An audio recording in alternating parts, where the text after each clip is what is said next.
오늘 저는 여러분과 함께 시편 30편에 있는 말씀을 가지고 절망의 끝에서 희망을 보다라는 제목으로 함께 은혜를 나누겠습니다.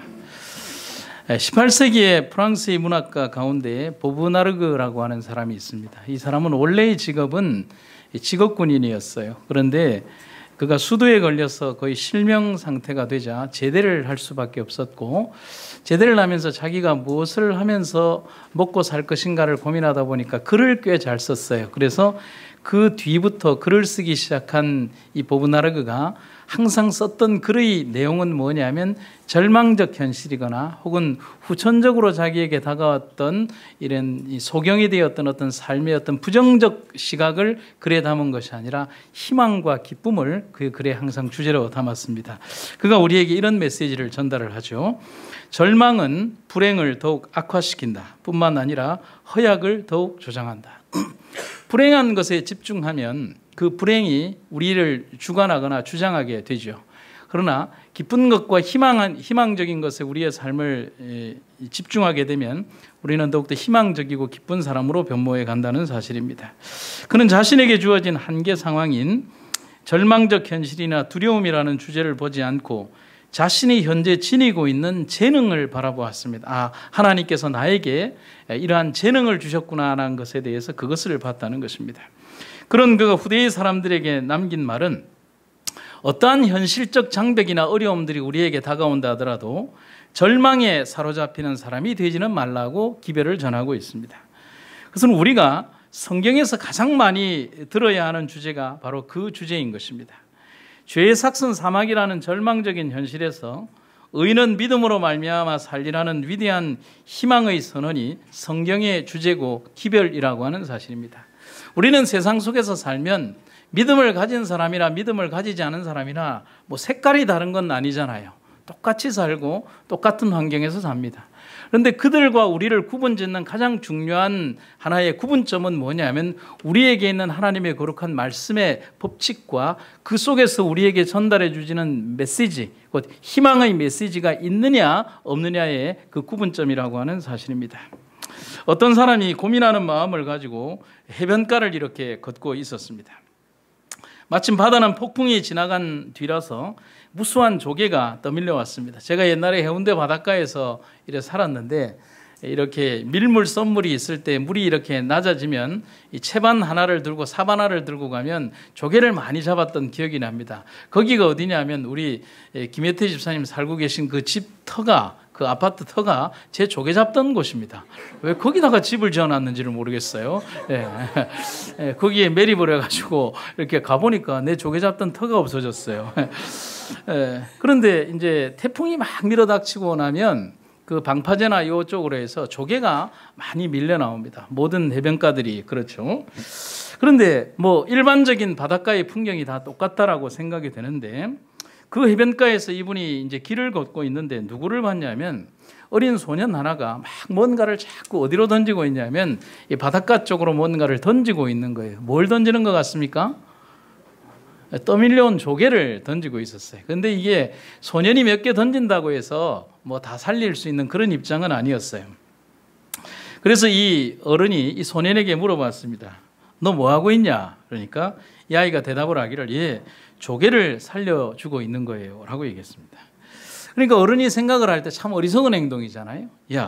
이렇게 많은 조개가 있는데 그렇게 한다고 무슨 도움이 되겠니? 쓸데없는 부질없는 짓이야 라고 얘기를 했습니다. 그런데 이 아이는 어른과 대화를 하면서도 쉬지 않고 계속 조개를 던지면서 이 어른에게 하나의 절대로 잊혀지지 않는 각인되는 한 이야기를 해주었습니다. 불과 한 초등학교 한 1, 2학년밖에 안 되는 아이. 그렇지 않아요. 그리고 다시 조개를 하나 던지면서 보세요. 이렇게 또 하나 무언가가 변했어요. 당신은 생각하고 있을 뿐이지 무언가 해보셨나요? 라고 얘기했습니다. 여러분 오늘 이 던지는 이 화두는 오늘 여러분과 우리에게 던지는 말이라고 할 수 있습니다. 많은 사람들은 많은 것이 변하면 그것이 변화라고 생각을 하죠. 그러나 삶의 모든 것들은 작은 것에서부터 변화가 이루어진다는 사실이죠. 이 아이의 조그만 어떤 행동들이 우리의 삶의 자연계라고 하는 거대한 것의 하나의 점처럼 보일지는 몰라도 그 소년의 삶을 바꾸는 중요한 요소가 될 것이고 또 그와 대화했던 그 사람의 삶을 바꾸는 중요한 계기가 되는 것입니다. 그래서 변화를 꿈꾸는 사람은 일상생활에서 마주치게 되는 작은 것을 무시하지 않습니다. 그래서 작은 것에 힘이 있습니다. 아무리 작은 힘이라도 지렛대를 만나면 자기의 몇십 배의 힘의 효과를 줄 수 있는 것과 같고요. 하지만 아무리 좋은 지렛대와 자기가 설 수 있는 접점을 찾았다 하더라도 움직이지 않으면 아무런 소용이 없다는 사실이죠. 미미하고 아무런 효과가 없다고 생각될지라도 주저앉기 전에 일어나서 한 걸음이라도 걸어야 됩니다. 여러분 그 삶의 의미를 아시겠습니까? 제가 시골에서 목회를 할 때 중풍이 오셨던 어떤 할머니가 있어요. 그런데 보통 이제 중풍이 오시면 이제 많은 분들이 자녀들이 극단적인 방법으로 이제 자기들이 돌볼 형편이 안 되면 먹는 것을 어른에게 줄입니다. 왜 줄이는 줄 아십니까? 중풍 환자들이 이렇게 먹으면 먹는 대로 이래 싸니까. 그러니까 며느리도 밭에 나가 일해야 되고 이제 아들도 일을 나가야 되니까 이제 그렇게 하는 것이죠. 근데 이 노인네의 생각은 달랐어요. 밥심이 보약이다라고 생각을 한 거죠. 그래서 먹는 족족 이제 이 일을 보기는 하는데 이 노인네는 다른 선택을 했어요. 가만히 생각을 하니까 몸 전체를 다 움직일 수 없어요. 왜냐하면 딱 움직일 수 있는 게 오른쪽 허벅지 다리 위쪽으로 조금 이렇게 움직일 수 있고 오른팔을 움직일 수가 있어요. 그러니까 몸의 거의 대부분을 못 움직이는 것이죠. 이 노인네는 무슨 선택을 했는지 제가 방문 가서 이렇게 얘기를 하니까 그 할머니 머리맡에 뭐가 있냐면 바구니가 하나 이렇게 큰 게 있고 거기에 걸레가 한 20개 정도가 꽉 짜여져 있는 거예요. 이게 뭐냐라고 하니까 자기가 오늘 일해야 될 일거리라고 얘기를 하는 거예요. 그래서 보니까 먹고 일어나서 누워있지 않는 거예요. 얼마나 힘들겠어요. 그래서 옆으로 포복하는 것처럼 다니면서 걸레를 들고서 방을 닦는 거예요. 막 닦는 거예요. 그 닦는 게 2살, 3살짜리 아이에 닦는 것보다도 못하지만 닦는 거예요. 그 할머니는 저에게 변화라는 말을 하지 않았어요. 도전이라는 말도 하지 않고 살려고 버둥거리는 거라고 그 투박한 시골 할머니가 제게 얘기를 했죠. 그렇게 해서 그 다음 달 6개월이 지났을 때 그 할머니는 2팔로 방을 닦기 시작했고요. 한 1년이 지난 다음에는 그 할머니가 완전하게 뭐 뜀박질을 하는 것은 아니지만은 지팡이를 짚고 마당을 돌아다니는 것을 저는 봤죠.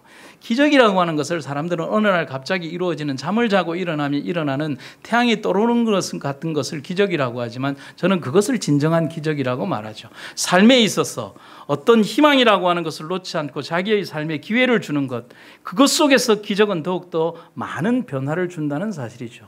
우리들의 삶 속에서 우리는 그 작은 것, 작은 도전들, 우리의 삶에 이루어지는 그런 것들에 소홀히 하지 않기를 간절히 바랍니다. 그래서 이런 말이 서양의 격언 속에 보면 있습니다. 들판에 풀을 베는 농부는 들판의 끝을 먼저 바라보지 않는다. 왜 그런 줄 아십니까? 예, 저런 거는 꼭 저렇게 사투리로 얘기를 해야 딱 답이 나와요. 저 언제 다 하노? 이렇게 얘기해요.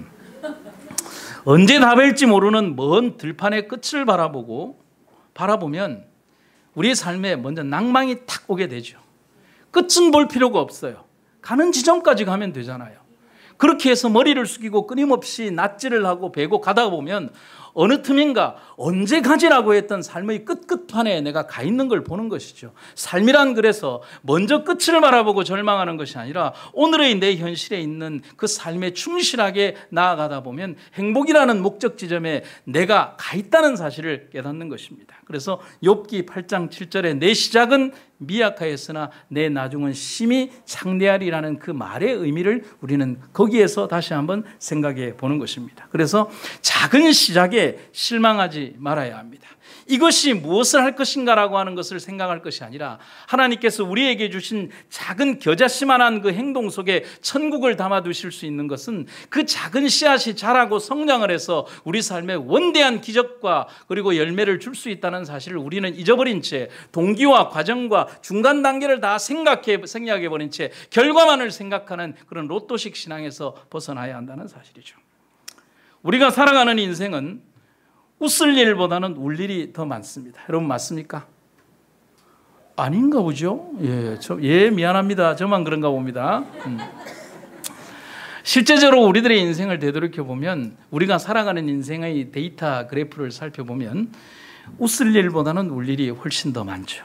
그래서 사람의 60년 인생 그래프 가운데에서 잠자는데 20년, 뭐 기다리는데 20년, 성질 내는데 17년, 웃고 사는데 47일. 실제적으로 그런 과학적 데이터가 나와 있죠.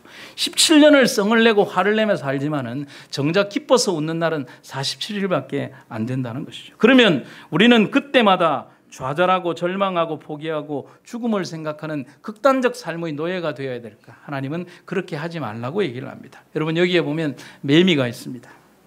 매미는 6년 동안 땅속에서 애벌레로 유충으로 살다가 딱 세상에 나와서 10일을 삽니다. 여러분, 좀 불공평하지 않아요? 10일을 살기 위해서 어디에 있는다고요? 땅속에서 6년을 있어요. 그리고 10일 동안 있으면서 막 다음 세대를 위한 준비를 하고 난 다음에 10일이라고 하는 파란만장한 인생을 살다가 다시 10년의 그 잠수를 위한 유충을 남겨두고 자기는 가죠. 그들에게 10일은 우리 인생의 70년과 같아요. 그렇죠? 그들에게 1시간은 우리에게 있어서 거의 1년과 하여튼 몇 시간의 의미가 있겠죠. 그러나 그들은 주어진 단 10일을 가장 값지게 의미 있게, 그러면서 다음 세대를 위한 준비를 하고 생을 마감을 합니다. 우리는 하찮은 곤충보다 수만 배의 삶과 시간을 살면서도 아주 조그마한 일에 실망하고 정말 작은 일에 좌절하고 그리고 자그마한 일에 희망을 버리고 살아가는 그런 나약한 존재들이 되어서는 안 되는 것입니다. 우리는 하나님의 모습으로 지음을 받은 사람들입니다. 그래서 성경에 보면 브니엘, 하나님의 형상이라는 그런 명칭을 가지고 있죠. 우리에게 하나님께서 70년 혹은 80년, 90년, 100년의 시간을 주신 것은 그 삶이 주어진 기간 동안 넘어지고 또 넘어지고 좌절하라는 것이 아니라 일어나고 또 일어나고 또 일어나라는 시간을 주시기 위해서 그 많은 시간을 우리들에게 주셨다는 사실입니다. 여러분들의 삶 속에 희망과 그리고 기쁨의 그 삶 속에 여러분들이 시선을 맞추는 여러분과 제가 되기를 간절히 바랍니다. 아멘이 이래가지고 무슨 희망을 우리 삶 속에 희망만 바라보는 신앙을 가지시기를 간절히 바랍니다. 요나서의 기별을 먼저 한번 보도록 하겠습니다. 요나서 2장 1절과 2절에 보면 요나가 물고기 뱃속에서 하나님께 기도했던 내용이 이 내용입니다. 이해를 돕기 위해서 요나의 배경 설명을 짧게 드립니다. 이스라엘의 철천지 원수이자 적국인 니느웨를 위해서 하나님의 말씀을 전하라는 명령을 받은 선지자 요나는 절대로 그렇게 할 수가 없었습니다. 왜냐하면 이 니느웨는 이스라엘 사람들에게 있어서 자기의 동족을 죽이는 지배 계급이었고, 그리고 저기를 정말 괴롭히는 그런 나쁜 사람들이었습니다. 그런데 하나님께서 적국에 가서 그들을 회개하고 그들을 구원하라는 기별을 하라는 것은 민족적 자존심으로도 그것은 불가능한 일이었거든요. 그래서 하나님의 명령의 정반대 방향으로 가는 배를 타고서 도망을 갑니다. 그러면 요나서 이야기는 그걸로 끝이 나야 됩니다. 다시스로 가는 배를 탔으면 그걸로 끝이 나야 되잖아요. 그런데 요나 이야기가 그렇게 끝이 안 나요. 결국 요나는 사람들에게 잡혀서 자신을 바다로 던지라고 말합니다. 그리고 큰 풍랑이 이는 바다에서 바닷가에 팍 던져집니다. 요나서는 다시 거기에서 끝나야 됩니다. 여러분 그렇지 않아요? 사람이 죽었으면 요나서의 요나가 죽으면 어떻게 돼요? 끝나는 거잖아요. 주인공이 죽었는데 끝나야 되는데 요나의 이야기는 요나가 도망을 갔는데도 끝이 안 나고 요나가 죽었는데도 끝이 안 나는 거예요. 이상한 책이에요. 또 한 번 이야기는 끝이 나야 하는데 그렇지 않습니다. 요나는 말도 안 되는 물고기 뱃속에서 3일을 지냅니다. 성경에서 3일은 대단히 중요한 의미를 말하는데 지난번에 말씀드린 것처럼 3일은 인간의 절대적인 죽음을 말하고 3일은 그리스도의 부활을 의미하는 중요한 날이 3일이라는 개념입니다. 요나서 1장 17절에 보면 이렇게 기록이 되어 있죠. 여호와께서 이미 큰 물고기를 예비하사 요나를 삼키게 하셨으므로 요나가 밤낮 3일을 물고기 뱃속에 있으니라. 제가 이 그림을 하면서 상당히 고민을 했어요. 좀 이 요나라고 하는 그 그림을 인터넷에 찾아보면 굉장히 무서운 그림들이 나오는데 안식일에 보기에는 좀 너무 흉악해서 이렇게 했는데 아마 저렇게 큰 물고기라고 생각이 듭니다. 그렇게 맛있어 보이는 이렇게 요나의 모습은 아니지만 요나가 이렇게 물고기 뱃속에 들어가는 장면이 있습니다. 여러분, 우리는 여기에서 무엇을 보느냐 하면 하나님을 피해 도망가는 요나를 포기하지 않으시는 하나님을 봅니다. 아멘입니까? 네. 바람과 풍랑을 보내시면서 여전히 요나를 부르시는 분도 하나님입니다.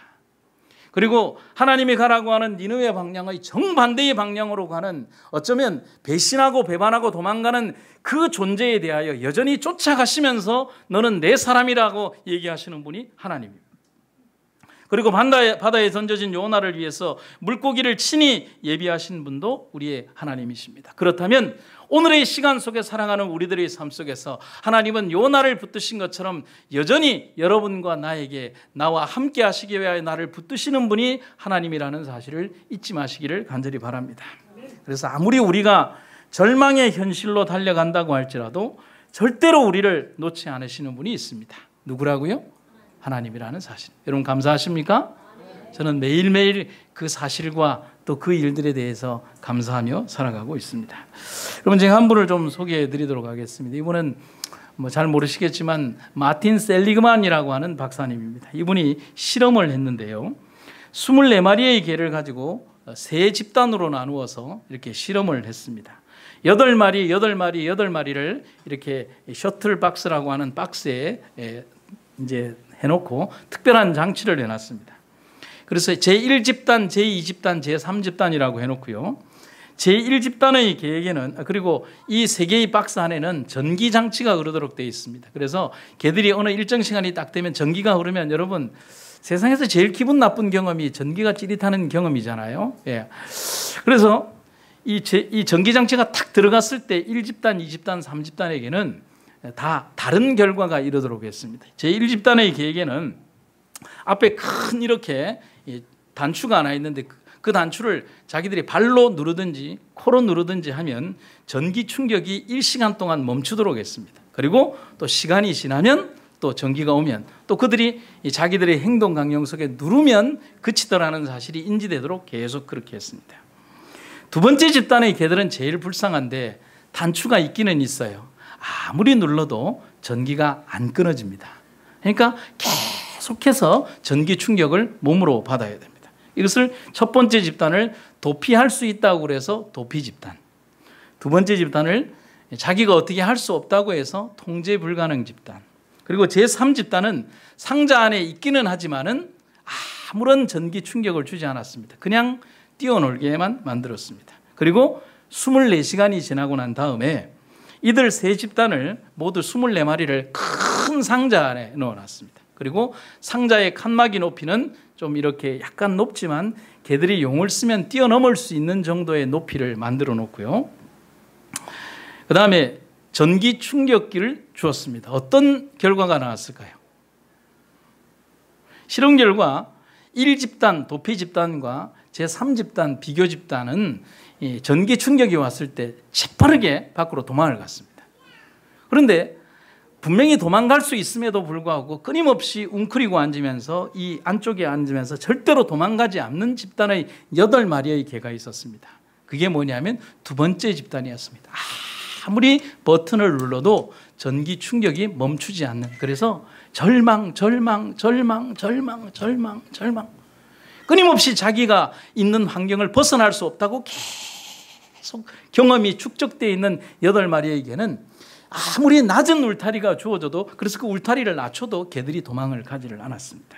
그래서 셀리그만 박사는 구석에 웅크리고 앉아서 낑낑대며 전기 충격을 받고 있는 그 개들의 그 담 높이를 자꾸 낮추어 봐도 그들이 도망을 가지 않았습니다. 그러면서 여러 다양한 종을 실험하고 난 다음에 이런 실험의 결과에 도착을 합니다. 그가 했던 말이 뭐냐면 학습된 무기력증에 걸렸다라고 하는 거예요. 어떤 무기력증이라고요?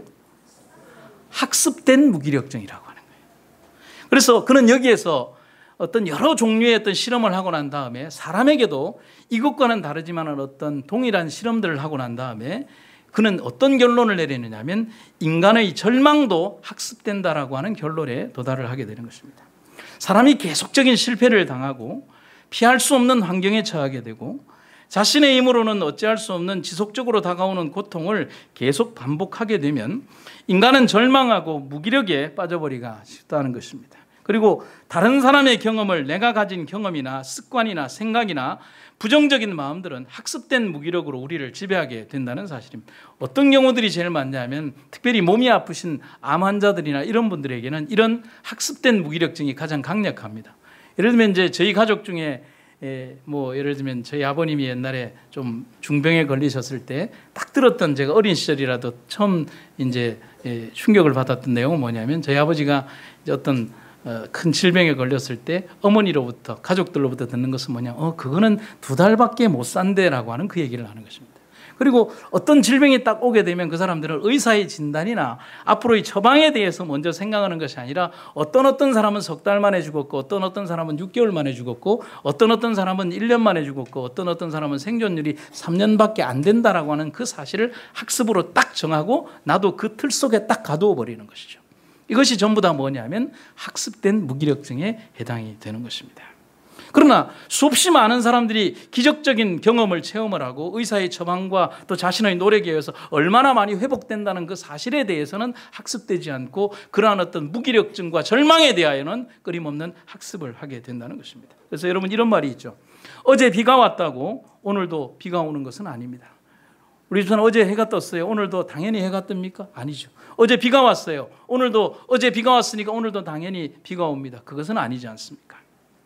그래서 저는 여러분들에게 이런 말씀을 드리고 싶습니다. 같이 한번 읽어볼까요? 시작. 절망은 하나님이 주시는 것이 아니다. 인간 스스로 만들어낸 괴물일 뿐이다. 여러분 공감하십니까?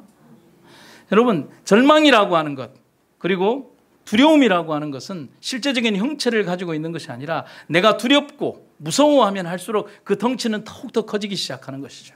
그러나 이 괴물은 내가 무시하고 또 그것에 대하여 극복할 수 있는 믿음과 용기와 신념을 가지고 접근하게 되면 한없이 초라해지면서 우리를 지배할 수 없는 것이 바로 절망이라고 하는 괴물이죠. 여러분은 누구의 지배를 받기를 원하십니까? 그래서 서양의 신학자 아노는 우리에게 이런 얘기를 합니다. 믿음은 하나님을 보게 하고 하나님은 우리의 믿음을 보신다. 아멘입니까? 우리는 그래서 성경에서 역설과 역전과 하나님의 어떤 다시 이기시는 그러한 엄청난 힘을, 파워를 볼 수 있습니다. 요한복음 5장에 38년 된 중풍병자의 이야기가 있습니다. 그는 자신의 치료를 위해서 수천 번 도전했고 실패했습니다. 수없는 처방전을 받았고 또 실패했습니다. 그는 자신의 질병과 증상에 대해서 가능하지 않다는 것을 압니다. 그런데 예수님은 38년 동안 계속 실패한 그 병자에게 뭐라고 말씀하시느냐 하면 일어나 네 자리를 들고 가라고 말씀하셨습니다. 그리고 그는 자신의 자리를 들고 갔습니다. 여러분, 오늘 우리에게 하나님의 말씀은 단순한 우리의 말씀을 위로해 주는 플라시보 효과가 아니라는 사실이죠. 그저 진통제의 효과가 아니라 우리의 삶의 근본적인 문제를 해결해 주실 수 있는 하나님의 완벽한 치료제가 주의 말씀과 그 능력 속에 있음을 우리는 기억하고 그 말씀을 따라가는 주의 종들이 되어야 한다는 사실입니다. 그래서 제가 이렇게 글을 드립니다. 오늘 여러분은 학습된 실패의 당연한 결과를 받아들이시겠습니까? 아니면 성경이 약속하는 분명한 기적을 받아들이시겠습니까? 아니, 저에게도 더 큰 불행이 닥쳐오고 다가온다 해도 저는 기적을 내게 주어진 선물로 받아들이겠습니다. 여러분도 그렇게 하시겠습니까? 예. 물고기 뱃속에서 요나는 단 한 줄기의 빛도 없는 곳에서 빛을 발견했습니다. 여러분, 이 빛은 어떤 빛일까요? 물리적인 빛을 말할까요? 아니죠. 요나가 물고기 뱃속에서, 여러분, 완벽한 어둠이라는 것 여러분 아십니까? 빛이 전혀 없는 공간. 여러분, 물고기 뱃속에서 어떤 이렇게 구멍이 보이면 그 물고기는 죽는 겁니다. 그렇죠? 물고기 뱃속이라고 하는 그 장소가 여러분 지금 있는 것처럼 여러분들의 책상이 있고 의자가 있고 그러니 한 3일 동안 쉬어가지 않은 그런 공간이 아니잖아요. 아무리 큰 물고기 뱃속도 물고기 뱃속이잖아요. 그렇죠? 다른 음식물들, 그다음에 뭐 이런 다른 물고기들 뭐 이런 것들과 뒤섞여서 빛은 전혀 들어오지 않고, 그리고 다른 음식물들은 이렇게 소화되어 가기 시작하는 그런 처참한 환경 가운데에서, 그리고 가장 두려운 것은 거기에 뭐가 더해지느냐 하면 빛이 전혀 없는 큰 두려움이 있는 가운데에서 요나는 빛을 봤다는 거죠. 그 빛은 물리적인 빛이 아니죠. 여러분들과 제가 우리 삶 속에서 발견해야 되는 그 빛은 이 스위치를 올리면 오는 물리적인 빛이 아니라 내 삶의 절망적인 환경 가운데서 발견해야 되는 하나님이라고 하는 빛이죠. 그 빛은 물리적인 빛과는 전혀 다른 우리 삶의 어두운 마음을 비춰주는 원대한 하나님의 생명의 빛이 있다는 사실입니다. 빛이 있으라. 생명과 희망을 발견한 것입니다. 그래서 여러분 명당이라는 거 좋아하십니까? 명당 별로 안 좋아하십니까? 속으로는 좋아하는데 교회라고 말 못하는 겁니까? 예. 아파트 1층 살래요? 10층 살래요? 그러면 당연히 10층인데 여기서는 고상하게 가만히 있어야 되죠. 예. 제가 시골에서 목회를 할 때 참 제일 힘들었던 게 뭐냐면 장례식입니다. 제가 장례식을 이제 시골에 있다 보니까 7교회를 돌보다 보니까 장례식을 참 많이 했어요. 그러면 아무리 교회 장례식이라고 하더라도 이제 특별히 이제 경북 봉화의 그 위쪽에는 안동권 권역에 있기 때문에 굉장히 보수적이고, 그다음에 어른들 유교적 문화가 강하거든요. 그래서 안주인이 조상이 났을 때는 직접적인 절을 해서도 안 되고 문간방으로 나와서 상주와 함께 절을 해야 한다든지, 그다음에 이제 장례식이 났을 때 함부로 상복식을 하지 않은 다음에 문상객을 받았을 경우에는 그 상주가 쌍놈 소리를 들어야 된다든지. 그래서 이렇게 여러분 상복식이라고 해서 뭐 이런 이렇게 상주들이 이렇게 팔에 한쪽만 놓고서 이렇게 팔을 띄고 있는 것을, 아직 상복식을 하지 않은 상주들이 문상을 받을 수 없을 때는 팔을 한쪽만 끼고 이렇게 있어야 돼요. 굉장히 복잡한 것인데 그런 거는 다 되는데, 교회식으로 참 다 아름답게 은혜롭게 하고 난 다음에도 그 산 위에 이제 매장지에 딱 가보면 저보다 한 2-3시간 전에 먼저 와서 딱 있는 분이 있습니다. 폐차를 들고 북망산천의 방향을 보면서 망자가 이렇게 가야 될 방향을 딱 이렇게 보면서, 목사님 이 방향으로 누워야 됩니다.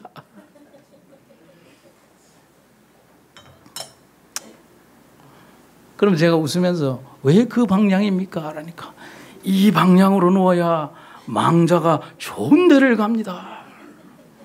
후손이 잘 됩니다.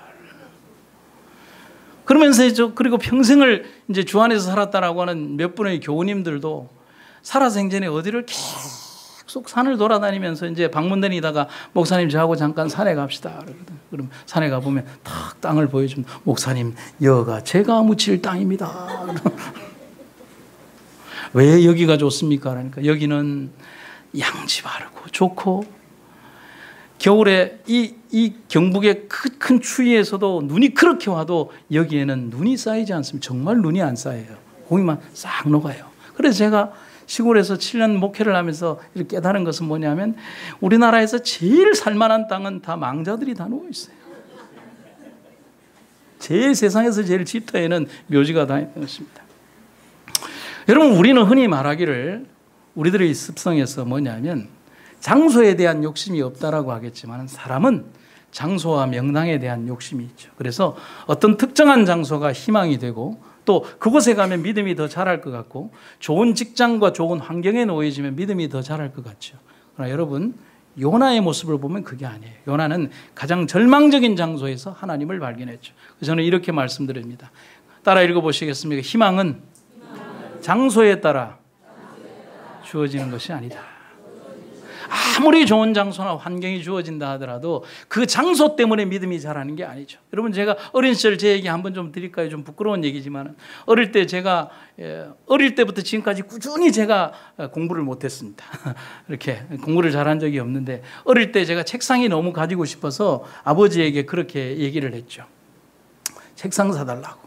그때는 막 때를 쓰니까, 막내가 때를 쓰니까 이렇게 아버지는 마음이 아파서 이렇게 못 해주는데, 어머니한테 막 때를 쓰니까 맞았죠. 막 이렇게 심하게 맞은 다음에 이렇게 공부도 못하는 게 책상 사달라고 그런다고 막 이렇게 두드려 맞고 난 다음에 막 너무 서글퍼서 있는데 엄마하고 아버지가 그날 저녁에 마음이 안 됐던지 이제 제가 사달라고 했던 보르네오 책상 이렇게 여러분 지금은 보르네오가 뭐 이렇게 좀 그런 취급을 받지만 그때는 보르네오는 꿈의 가구였습니다. 이렇게 책상과 의자와 책꽂이를 다 갖다 놨습니다.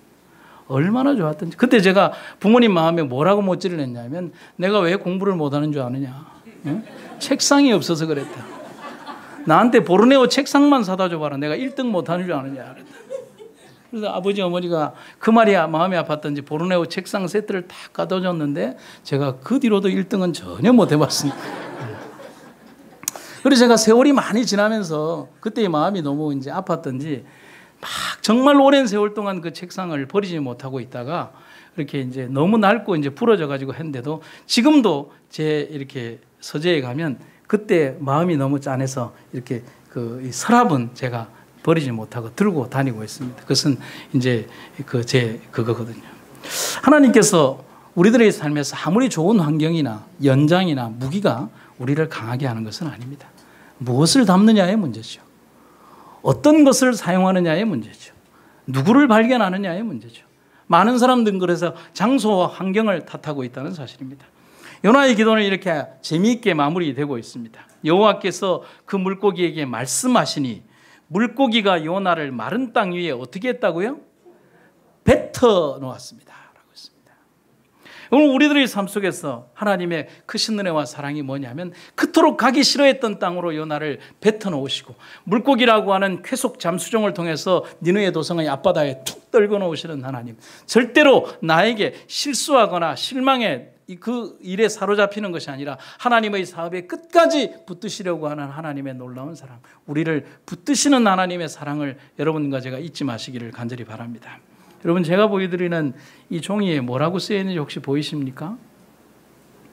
지금 제가 한 10년 넘게 간직한 종인데요. 지금 이 시간이 너무 기쁘고 즐겁다. 항상 감사합니다. 사랑은 아름답다.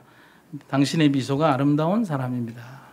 이 글을 쓰신 분들은 뭐냐면 제가 대구에서 목회를 할 때 중증 뉴스타트 암 환자들이 이제 호스피스 병동에서 있던 사람들이 불과 한 달, 3주 혹은 2달 선고를 받고 왔던 사람들이 뉴스타트 활동을 하면서 하나님을 발견하고 난 다음에 지금 당신의 마음을 글로 쓰세요라고 했을 때 빼곡하게 썼던 여러 장의 종이들 가운데에서 이 모든 중증 암 환자들이 썼던 것입니다. 그들이 아프기 전에는 몰랐던 자기의 마음들, 하나님을 발견하고 난 이후에 발견한 그 감동, 지금 이 하루의 이 시간이 너무 기쁘고 즐겁습니다. 여러분, 그들이 맞이하는 24시간과 여러분들이 맞이하는 24시간은 다릅니다. 그들이 바라보는 자녀들의 모습과 그들에게 주어진 한계적 시간 속에서 바라보는 자녀들의 모습은 다르죠. 남편의 투정도 아름답고 그리고 자신에게 아픈 말을 냈던 모든 사람들의 모습도 아름답게 보여지는 그런 삶의 시간 속에 들어가는 것이죠. 하나님은 그들에게 희망을 불어넣기 위하여 말씀을 통해서 그들에게 생명의 말씀을 주시고 그들의 삶이 변화되어 가는 것을 우리가 보게 되는 것입니다. 여러분, 하나님이 아니라면 누가 이런 위로와 희망을 주실 수 있을까? 우리가 바로 그런 하나님의 아들과 딸임을 여러분과 제가 기억하시기를 간절히 바랍니다. 시편 30편에 보면 이렇게 기록이 되어 있습니다. 다윗이 이런 얘기를 하죠. 주께서 나의 슬픔이 변하여 내게 춤이 되게 하시며 나의 베옷을 벗기고 기쁨으로 띠띠우셨나이다. 이는 잠잠하지 아니하고 내 영광으로 주를 찬송하게 하심이니 여호와 나의 하나님이여 내가 주께 영원히 감사하리이다. 여러분, 시편 30편의 기록은 다윗이 노년에 자신의 일생을 돌아보며 기록한 책입니다. 그는 자신을 너무도 잘 알고 있습니다. 형제들 가운데에서도 돋보이지 않았고 그래서 마지막 순간까지 선지자 앞에 부름을 받지 못했던 촌놈 양치기 소년이 자기 자신이었습니다. 그런 그가 이스라엘 나라의 제2대 왕으로서 기름 부음을 받고 40년의 세월을 보냈습니다. 자신을 죽이려는 원수들과 적국들 틈바구니에서 수없이 많은 전쟁과 승리를 가져다 주신 분이 있었는데 자기의 힘과 능력이 아니라 하나님이 자기에게 그런 능력을 주셨음을 다윗은 고백하고 있습니다.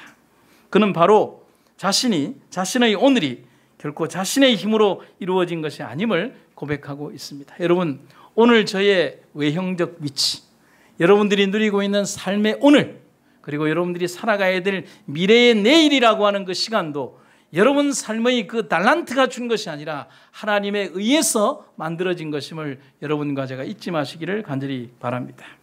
그래서 다윗은 오늘 노래하고 있습니다. 어려움과 절망이 자기를 엄습할 때 그것이 정말 끝이라고 생각했습니다. 하지만 하나님의 계획은 그 자리가 끝이 아니었습니다. 다가왔던 슬픔은 그 슬픔 결과로 남지 않았습니다. 그것은 슬픔이 아니라 기쁨으로 변해서 다윗을 춤추게 만들었다라고 말하고 있습니다. 오늘 여러분들과 우리들의 삶 속에서 정말 우리가 진실로 하나님의 뜻 안에서 하나님께서 승리케 하시는 그 삶의 영역에 오늘 우리의 삶을 전부 다 들이시기를 간절히 바랍니다. 실존주의 철학자 가운데 키에르케고르라고 하는 사람이 있습니다. 이분이 쓰신 책 가운데 죽음에 이르는 병이라고 하는 책의 내용이 두 주제로 나뉩니다. 1부와 2부로 나누는데 제1부의 주제가 뭐냐면 절망하는 것이 죄다. 2부의 주제가 뭐냐면 절망하지 않는 게 죄다. 어떻게 하라는 말입니까? 이 철학자들은 참 말을 참 잘해요. 죽음에 이르는 병이라는 책을 딱 쓰고 난 다음에 1부 절망하는 것은 죄다. 2부 절망하지 않는 것은 죄다. 그런데 그 내용을 들어보면 우리들에게 의미하는 바가 큽니다. 첫째, 절망하는 것이 죄다. 왜? 인간이 절망해서 하나님을 찾지 않을 때 죽음에 이른다. 곧 절망하는 것은 죄다. 하나님이 있는데 절망하는 것은 죄다. 2부 절망하지 않는 것이 죄다. 인간은 절망할 때 비로소 하나님을 찾게 되기에 희망이 있다. 자신의 죄에 대하여 뭐하라? 절망하라. 자신에게 대하여 의롭지 말고 자신의 죄에 대하여 절망하라고 얘기를 하는 것입니다. 결국은 뭐냐면 어떤 상황 속에서도 하나님을 찾는다면 결코 죽음에 이르지 않는다는 것이 이 키에르케고르가 우리에게 던지고 싶은 진정한 말의 주제라고 하는 사실입니다. 언제 어디서라도 어떠한 절망적 상황에서든 하나님 우리 구주 예수 그리스도가 있다면 거기에 희망이 있고 자유가 있고 영생이 있습니다. 그래서 우리는 절망스럽고 고통스러울 때일수록 더욱더 주님께 나와야 하는 것입니다. 힘들어서 하나님을 못 믿는 것이 아니라 힘들기 때문에 하나님을 믿는 것입니다. 죽을 만큼 괴로워서 하나님을 못 믿는 것이 아니라 죽을 만큼 괴롭기 때문에 더 하나님을 믿어야 한다는 사실인 것입니다. 제가 누구의 글인지는 알 수 없지만 제가 인용해서 좀 읽어드리겠습니다. 만일 당신이 진다고 생각하면 당신은 정말 질 것이다. 만일 당신이 이제 안 된다고 생각한다면 당신은 정말 안 될 것이다. 만일 당신이 이기고 싶다는 마음 한구석에서 이건 무리라고 생각한다면 당신은 절대로 이기지 못할 것이다. 돌이켜 세상을 보면 마지막까지 성공을 소원한 사람만이 성공하지 않았던가. 여러분 공감하십니까? 누구에게나 절망적인 현실은 있습니다. 인생을 살다 보면 그런 절망을 한 1000번은 더 당하지 않겠습니까? 중요한 시험에 떨어져도 절망하고 예쁜 여자에게 말 한 번 걸어보지 못해도 절망하고 집값이 떨어져도 절망하고 세일하는 물건을 재빠르게 못 사도 절망하고 그렇죠? 사랑하는 사람이 떠나갈 때 절망하고 내가 병들었을 때 또 절망하고 그러나 그때마다 우리의 삶은 뭐냐면 오늘이 있다는 사실은 그때마다 절망하고 그 시간에 멈추었다는 것이 아니라 적어도 오늘이라는 시간이 우리에게 있다는 사실은 그 절망 속에 머무르지 않고 그 절망을 이기고 오늘의 우리가 있다는 사실을 말하는 것입니다. 잘 살아오셨습니다. 지금껏 살아오신 것처럼 더욱더 하나님을 의지하고 살아가는 여러분과 제가 되기를 간절히 바랍니다. 그래서 세상 모든 사람들이 절망의 끝에 서서 죽음이라는 단어를 생각한다면 우리는 절망의 끝 그 언저리에서 절망이 끝나는 자리에서 희망을 바라보도록 합시다. 치료봉사에 있는 말씀입니다. 믿음은 죽음보다도 더 강력한 정복자이다. 만일 병자들로 하여금 믿음의 눈으로 강력한 치료자 예수님을 바라보게 할 수만 있다면 우리는 놀라운 결과를 목격할 것이다. 그것은 육체와 심령의 생명을 가져다 줄 것이다. 제가 정말 좋아하는 구절이 그 첫 문장에 있습니다. 믿음은 죽음보다 더 강력한 정복자이다. 제가 만났던 그 많은 암 환자들에게 꼭 해주고 싶었던 얘기. 믿음은 당신이 지고 있는 당신을 절망케 만드는 그 암덩어리보다 더 강한 힘을 가지고 있습니다. 당신의 죽음 너머에서 하나님이 당신을 붙드실 것입니다. 오늘 그 얘기를 여러분들에게도 해드리고 싶습니다. 제가 마지막으로 한 분을 소개해드리고 마치도록 하겠습니다. 외다리 수영 선수라고 하는 남아프리카 공화국의 나탈리 디투아라고 하는 한 여자 수영 선수입니다. 중국 베이징 조정 카누 경기장에서 열린 베이징 올림픽 수영 여자 마라톤 10km에 장애인 올림픽에 출전한 것이 아니라 실제적으로 기존의 사람들과 함께 출전한 선수입니다. 교통사고로 왼쪽 다리의 무릎 아래 부분이 잘려나간 그녀는 자신의 최고 기록을 1분 17초 앞당긴 2시간 49초 만에 골이 나면서 25명 가운데 16위에 올랐습니다. 대단한 기록이죠. 그녀가 우리에게 남기는 말은 이겁니다. 내 다리가 2개라면 좋지만 물속에서 내 다리가 몇 개인지는 중요하지 않습니다. 왼다리에 무릎 아래가 없어서 외발 수영 선수로 불리는 이 나탈리 디투아는 이때 당시에 24살이었습니다. 촉망받는 수영 선수였던 그녀가 다리를 잃은 것은 2001년도에 모터스쿠터를 타고 가다가 학교 수영장으로 가다가 교통사고를 당해서 왼쪽 다리의 3분의 2 이상을 잘라내었습니다. 그때의 나이가 17살이었습니다. 그리고 7년 뒤에 그녀는 올림픽에 출전을 합니다. 여러분, 수영 선수에게 다리가 잘려나간 것, 모든 것이 끝났죠. 그런데 모든 게 끝났다라고 생각하고 모든 사람들도 그렇게 생각했지만 그녀의 도전은 끝난 게 아니라 시작이었어요. 그는 비장애인들과 당당하게 맞서기로 결심을 했고 지금 여기에 나오는 그 많은 대회들에 출전해서 올림픽 출전권을 따내는 기염을 더하게 되는 것입니다. 그녀가 우리들에게 남기는 메시지가 이겁니다. 사람들에게는 눈물을 흘려야 할 때, 슬픈 때가 찾아오기 마련이죠. 하지만 저는 기억하려고 합니다. 지금 저의 이 모습이 나의 현실이라는 것, 이미 일어난 일은 돌이킬 수 없다는 것, 포기하지 말고 꿈을 쫓아야 하며 끝까지 노력해야 한다는 것을, 당신이 목표를 달성할지 못할지 누구도 말해줄 수 없어요. 당신이 현재 어떤 모습이건 당신에게 무슨 일이 생기건 스스로를 믿어야 해요. 여러분, 불가능하다고 생각하고 주저앉았어도 아무도 그녀를 손가락질을 할 사람은 없습니다. 왜냐하면 다리가 잘려나간 사람에게 수영을 안 한다고 누가 손가락질을 할 수 있겠습니까? 왜? 그녀는 한쪽 다리가 없는 그런 수영 선수가 되었으니까. 두 다리로 물살을 가르고 온 힘을 다해야 하는 수영 선수에게 잘려진 한쪽 다리는 불가능을 의미하는 것입니다.